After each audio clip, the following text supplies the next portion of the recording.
السلام علیکم، ښه راغلاست درته وایم ټولو ته. دا چې نن غواړو د انګلیسي ژبې اسانه زده کړه پیل کړو. لومړنۍ ویډیو به مې په دې برخه کې تاسو ته زه وړاندې کوم چې کوم برخې باید د انګلیسي مونږ په دغه پروګرام کې ولرو او تر کومه ځایه پورې باید مونږ لاړ شو. په دې کلاس کې به تاسو ته رایټینګ، ورسره ریډینګ، سپیکینګ او همدارنګه لسننګ باندې کار کیږي. نو هیله ده چې دغه یوټیوب کورس له پایه موږ سره تعقیب کړئ.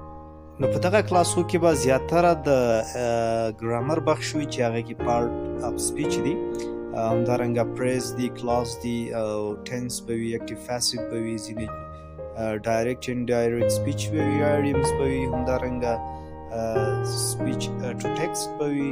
نو په دې باندې انشاءالله کار کوو، ورو ورو به ویډیوګانې جوړو، تر پایه راسره کورس تعقیب کړئ. نو اوس تاسو کولی شئ چې دغه ازره سټډیو تاسو سبسکرایب کړئ او